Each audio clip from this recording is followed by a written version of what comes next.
This video is going to talk about some basic principles of voice leading.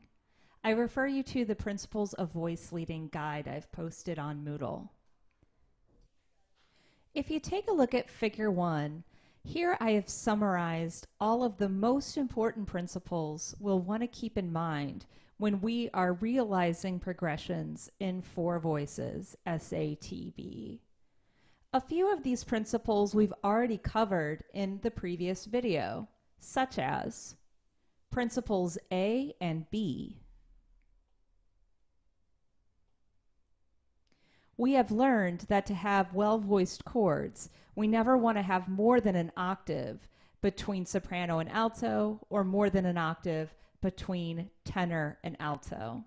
What else have we studied so far?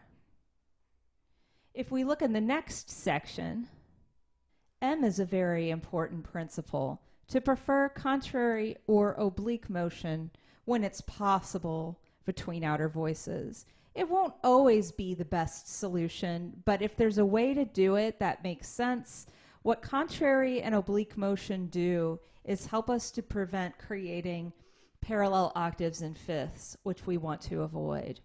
Which leads me to the other thing I'm going to highlight here, Principle I. Rule I summarizes the idea that we want to avoid successive parallel fifths, octaves, or unisons. Finally, the other principle I want us to keep in mind for today is Principle D. We're going to start doing part writing with root position triads. And the thing we want to remember is to always double the root in a root position triad. We only have 3 notes in a triad, a root, a third, and a fifth.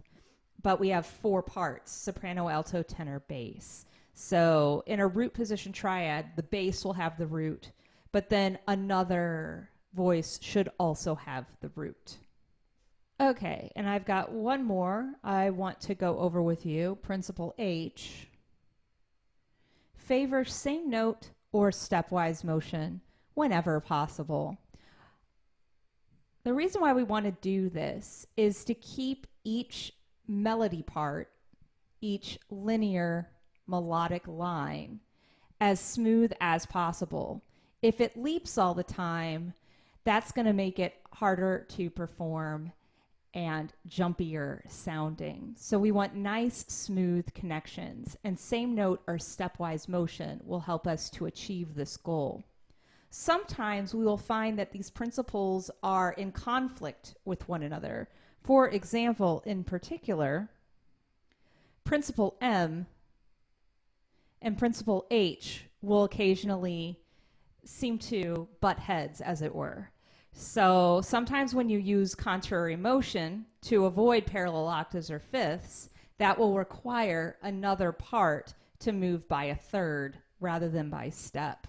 So we will encounter some of these situations, and I'll show you how to deal with them.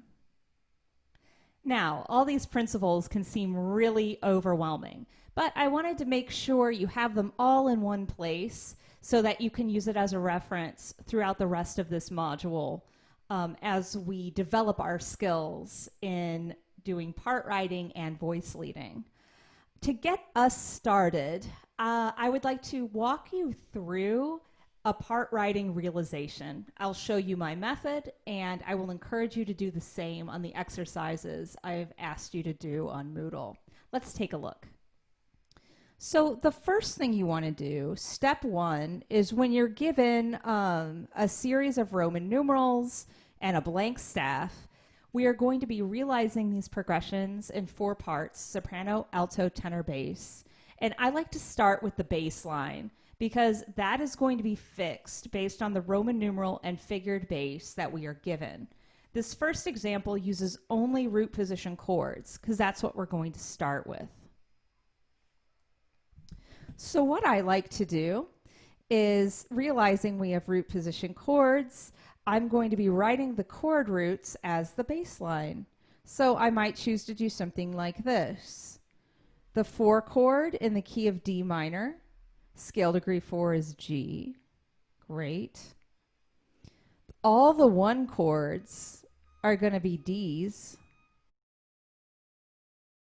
I've got another 4 chord here, so let's put that root in. Great. And then the root of the 5 chord is A. So I'm already a quarter of the way done with this, and that was very easy to do because if I can identify the scale degree that goes with the Roman numeral in the key, I've got the chord root for these root position chords. So our baseline is done. So now that I have constructed a baseline given the Roman numerals, the next step is going to be to realize the rest of the chords and to create as smooth a connection as possible from chord to chord. For all of these root position chords, we need to remember to double the root and then to make sure we have 1/3 and 1/5. That's our vertical dimension of voice leading. So let's start with the very first chord we're given. We need a 1 chord in D minor. The 1 chord is going to be D, F, A. And since it's root position, we're going to want 2 Ds because we double the root for root position chords. Now, lucky for us, the opening voicing is already 2 Ds. D in the bass, D in the soprano. Okay, so that means the F and the A have to go in the alto and tenor or tenor and alto respectively. We need to decide, do we want a closed position or open position chord to start? I kind of like the open position better. That's also going to give me more room as I complete this realization. So I'm going to use the open position voicing like this. Therefore, I have 2 Ds, 1 F in the alto, and 1 A in the tenor. That is a well-voiced chord. I have doubled the root, and I have 1/3 and 1/5. I've also made sure my spacing makes sense. Using an open position, I still have no more than an octave between soprano and alto, no more than an octave between alto and tenor. So this is good. Now, the next chord we're going to is the 4 chord. Let's think about how the 4 chord is spelled in the key of D minor. It is spelled G, B flat, D.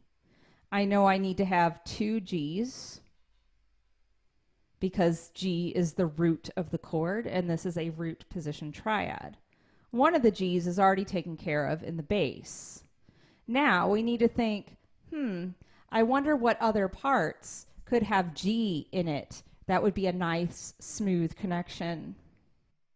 But before we do that, we want to first look for if we have any same note connections that we can exploit going from the 1 to the 4 chord. I see one. There is one note that the 1 and the 4 chord have in common, and that is D. What we are going to do once we find a common tone like that, you will keep it in the same part. Using same note motion is one of the smoothest ways to create a connection. And that is an example of oblique motion between the bass and the soprano. But we still have to deal with which part is going to get the G. And honestly, either the alto or tenor could get it and have a nice, smooth, stepwise connection. Why don't we consider the other missing member of the chord, the B flat? Which part would be the smoothest connection? In the alto, F going to B flat, or in the tenor, A going to B flat?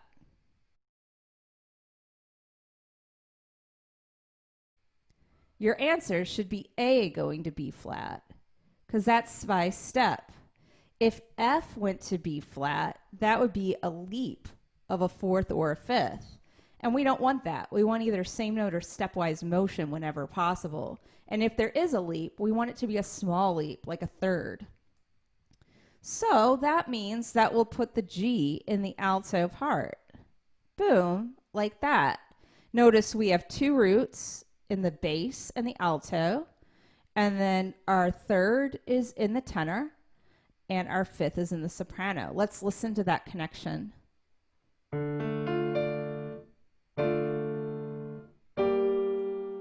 Nice and smooth. What's great is that the next chord is a 1 chord. Well, rather than think through this whole process again, guess what we can do, folks? Let's go back to that beautifully well-spaced chord we already labored over for the first one. And we get a nice smooth connection going from the 4 back to the 1. Again, using oblique motion between the soprano and the bass. And then having nice stepwise connection in the inner parts. Let's listen to the first 3 chords.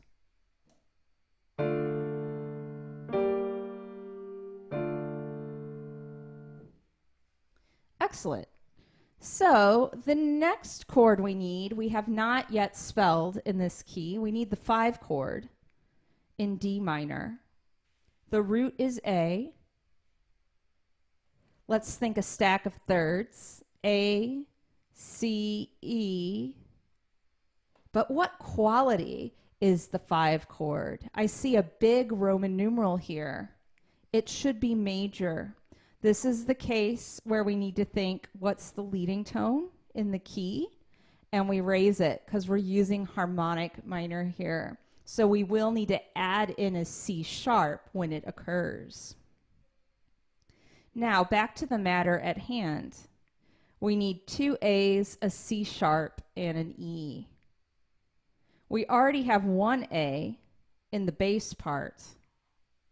I also see a common tone between the 2 chords. What is the common tone between D minor and A major? The answer is A. And what we can do then is keep the A so that the bass and tenor share the same note. And that way, the tenor can just stay on the A, while the bass leaps up to the A. So we've taken care of our 2 roots. Now we need to find a way to do the C sharp and the E, and these need to go in the soprano and alto using same note or stepwise connection whenever possible. There is one solution when it's stepwise. Because it would not be stepwise for the F to go to C sharp, the F needs to go to E. And we put the C sharp in the soprano. And then we can resolve the chord back to that same lovely voiced D minor chord that we've been dealing with. The leading tone, C sharp, goes up to D. Scale degree 2, Re, goes up to May in the alto part. And then the tenor just keeps staying on the A. Let's listen to our handiwork.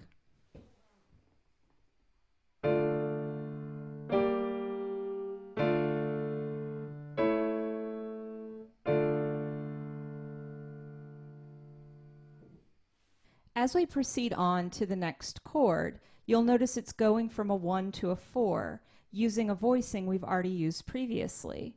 So we can simply copy the voicing we went to before.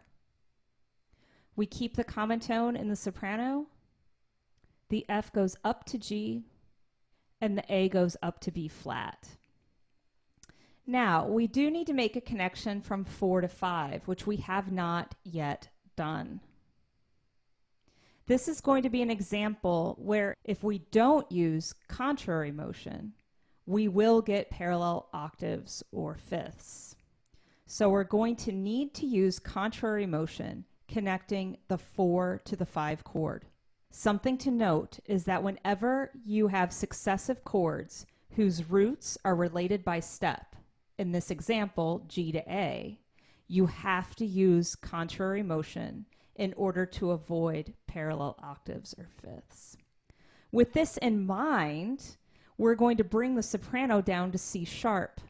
We are not going to go to E, because if D went to E and G goes to A, guess what that would make?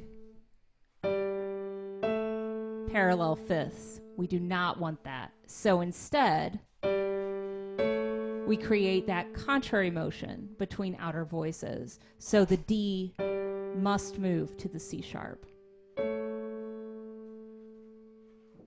Now we're missing two other notes in the chord. We need an A and we need an E. We will have the tenor and the bass share A, doubling the root, and then the alto will move by a third down to E.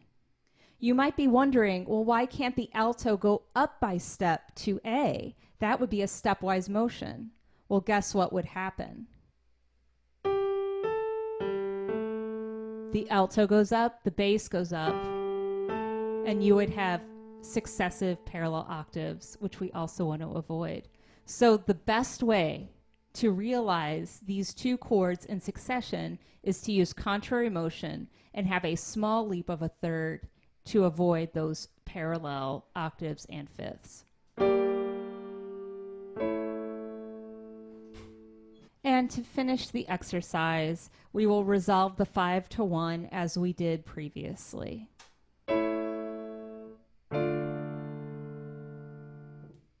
Let's listen to the entire progression now.